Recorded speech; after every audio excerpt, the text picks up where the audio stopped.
अभिमन्यु चाना पहुंचे थे 2 दिन पहले, तो उन्होंने कहा 10 की 10 लोकसभा सीटों पर कमल का फूल खिलेगा इसमें और विधानसभा पर गठबंधन सही है। मैं तो इतना बोल सकता, हम भी अपना 10 पे काम कर रहे हैं, वो भी कर रहे हैं। कभी कोई पॉलिटिकल आदमी ये देखती सुनती हुई आपने देखी है कि ना हम तो 1 पे करेंगे, 2 पे करेंगे? अगर कोई कर सकता है तो शायद इनेलो कर सकती। आज के दिन हमने भी 10 में अपनी तैयारी कर रखी है भारतीय जनता पार्टी। वो तो जब एनडीए बैठ के निर्णय लेगी और क्या सीट शेयरिंग होगी उसके बाद का निर्णय। आज हम भी 90 विधानसभा में काम कर रहे हैं, वो भी 90 पे कर रहे हैं। कोई भी पॉलिटिकल पार्टी अपना एरिया ऑफ वर्किंग कभी नहीं छोड़ेगी। अलायंसेस तो सहमति होती है, और सहमति जब बनेगी तो फिर ये 19-21 जो लोग बातें करते हैं वो सारी समाप्त होकर पार्टी के मुखिया जो डिसीजन लेते हैं, वर्कर उस पर पुष्प अर्पित करते हैं, नारे लगाते हैं और अपने उम्मीदवार।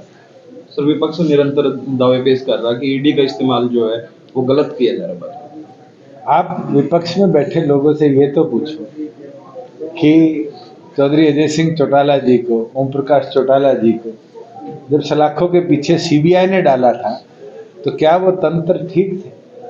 चौधरी अजय सिंह चौटाला जी तो स्टेट गवर्नमेंट के सदस्य भी नहीं थे, सांसद थे पार्लियामेंट, 10 साल सजा कटवा दी। और ये कोई नई चीज नहीं है, ये तो इतिहास है इस देश का। इंदिरा गांधी प्रधानमंत्री थी, सारे देश के राजनेताओं को जेल में डाल दिया था। और इन वाले केसेस में तो पैसा भी है, गड़बड़ भी है, प्रूफ भी है, उसके बावजूद भी अपने आप को निर्दोष बोलते हैं। ये तो मुझे लगता है चोर अपने आप को छुपाने, चोरी छुपाने के लिए बचने का काम। सर, अरविंद केजरीवाल ने जींद में रैली की थी, उसमें कहा कि सरकार 5 नियम ले आए, मैं राजनीति छोड़ दूंगा और युवाओं को रोजगार, शिक्षा, स्वास्थ्य। केजरीवाल जी की पंजाब में फुल फ्लेज गवर्नमेंट है। मैं कहता हूँ ये 5 चीजें पहले पंजाब में इंप्लीमेंट कर दे, फिर दूसरे प्रदेशों में आकर प्रवृत्ति। सर, चौधरी वीरेंद्र सिंह कह रहे हैं कि दुष्यंत चौटाला कंडम लिस्ट में जाना भी बाकी है कुछ दिन में। अरे मैं तो 35 का हूँ, वो 80 के आसपास पहुंच गए। 35 का कंडम होता है, 80 का कंडम होता है, तो आप डिसाइड करो। ये सारे लोग वो है जो 60 से ऊपर के, सबके ये डर है कि मैं खुद तो शायद रिटायरमेंट पे आ लिया, छोरे काम नहीं कर पा रहे, तो किसी तरह दुष्यंत को दोषी बना दे। मैं एक चीज बोलता हूँ, मेरे को 10 साल एक्टिव पॉलिटिक्स में हो गए। अप्रैल 2014 में मेरी पोलिंग हुई थी, मई में मेरा रिजल्ट आया। आज इस पूरे टेन्योर में केवल मात्र एक उद्देश्य से काम किया है कि मेरे किसान को सशक्त बनाएगा, हरियाणा को तरक्की के पथ पे चढ़ाएगा और हम कामयाब रहे।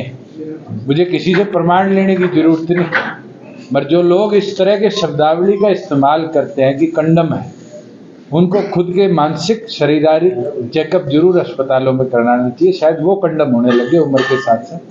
अभी तो हम तो युवा है, ऊर्जा है, और युवा को अगर हिंदी में काट के उल्टा आगे पीछे कर दो तो वायु बनती है, और वायु को चलने के लिए और रोकने के लिए किसी की जरूरत नहीं।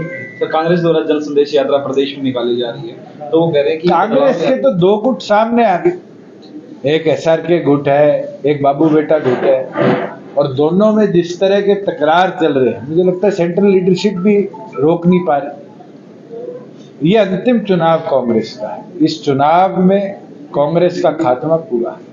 सर, एक मुख्यमंत्री द्वारा युवाओं को इजराइल भेजा जा रहा है, उसको लेकर आपका? इजराइल सरकार ने भारत सरकार से जो गाजा पट्टी का विरोध हुआ था उसके बाद ये मांग करी कि हमें स्किल्ड वर्कर 1,80,000 के लगभग चाहिए, क्योंकि स्टेट्स के पास भी ये ऑटोनॉमी है संविधान में कि हम डायरेक्टली गवर्नमेंट से दूसरे देश की टाइप कर सकते हैं।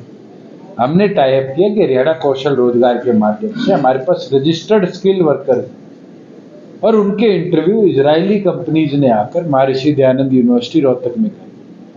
उनमें से जो उनको स्किल्ड लगेंगे, मुझे लगता है कि उनको अपॉर्चुनिटी मिलेगी, और अपॉर्चुनिटी मिलेगी तो जो कबूतरबाजी हो रही है देश भर में, ये भी बंद होगी, और हमारे युवा को जो उसका सपना है विदेश में जाकर डॉलर कमा के लाने का, वो भी पूरा हो।